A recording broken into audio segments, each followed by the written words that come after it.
you guys at the Dungeon family, you got a lot of personalities. I mean, you got you, Gip, Timo, Goody, Cujo, and you got Outcast, Stacks and Big Boy. You got a lot of guys in there. You got a lot of personalities.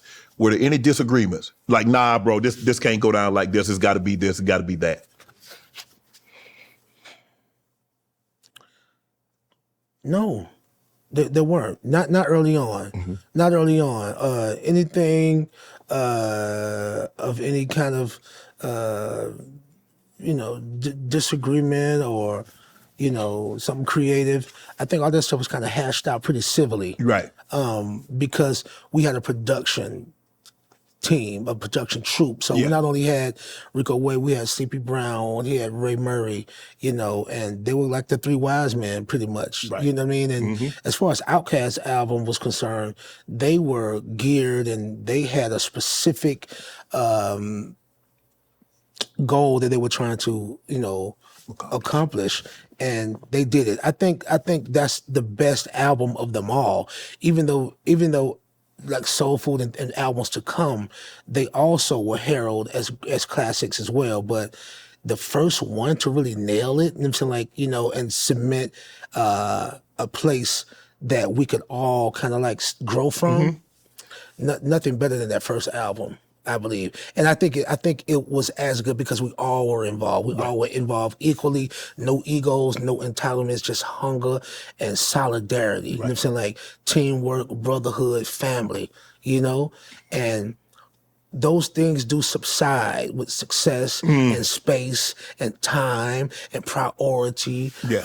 And then ego and entitlement and indifference, those things become more and more irreconcilable. You know what I mean? Like as we become adults and become fathers and heads of households and things of that nature. You know what I mean? Like, and so, but those are just natural developments, I think. Evolution. And then it becomes work to try to stay together. Yes. You know what I mean? Yes. And it shouldn't be that hard. You're like, man, it shouldn't be this hard. You're not even thinking about it when we're young. And it's the only option that we have. But when your options open up to you, it's like you have to decide that you're going to stay down with something. You know what I mean? Future was also a part of the Dungeon family, right? Yes. Did you know Future would be Future? He got the perfect name. Well, that wasn't his name at first, though, was it? It was Meathead. Yeah, he had to change that. Well, he was Meathead, and my childhood nickname was Chickenhead. I don't know why they started. How you get Chickenhead? Chickenhead was a term that they gave to Chickenhead. Oh, here comes Chickenhead. Take your chain. CeeLo, you D-boy, you taking chains, firing on folks for no good. I don't know what was wrong with me. No, I can't say that I knew that. I didn't see that with Future, but I'm glad that it's him.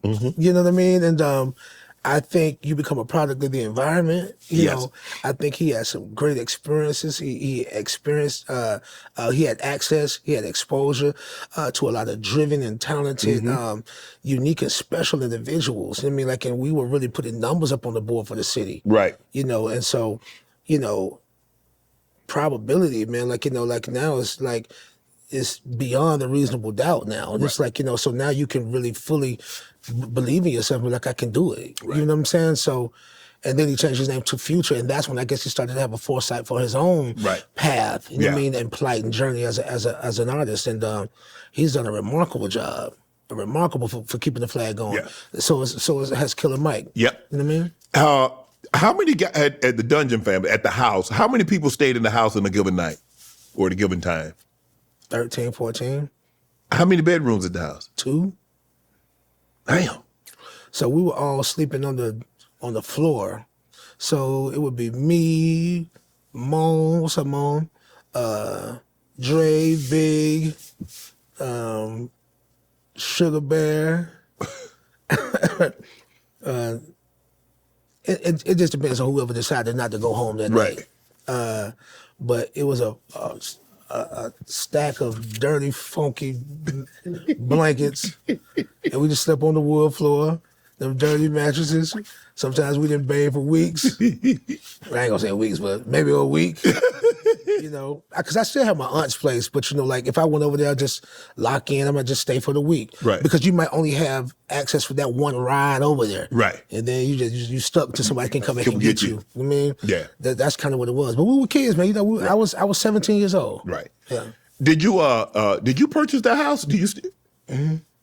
So I got the second dungeon. Big Boy went and repurchased the first dungeon. Yeah. Now this is the one where the 13 of us were there. Right.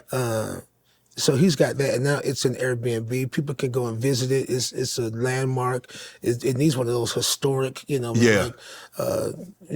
titles on it, because we definitely Some made greatness history. came back. Absolutely. But the secondary house, we call it the White House. It's on the south side of town, Right. in my neighborhood, and my sister's a realtor, and we had just kind of found that it was on the market, and I was like, wow, I had to get it. You know what I Right. mean? Because I didn't want anybody else to have it. Right. And at the time, I just felt like I was salvaging, legacy. You know what I mean? And to be honest, that secondary house, we didn't even do a lot of stuff. Some things Right. were recorded there. Right. The Dungeon family second generation, they were there mainly because by this time our careers were already launched. Yeah. We gone. Doing your own thing. You know what I'm saying? And then we getting married and having Yeah. kids and raising families and stuff like that. But to save that house and have it and be able to present it back to Rico Wade as a gift had been my intention. You know what I mean? And he passed not long after that. Yeah. Is it true that Tupac wanted to be a part of the Dungeon family of Goody Mob? It is true.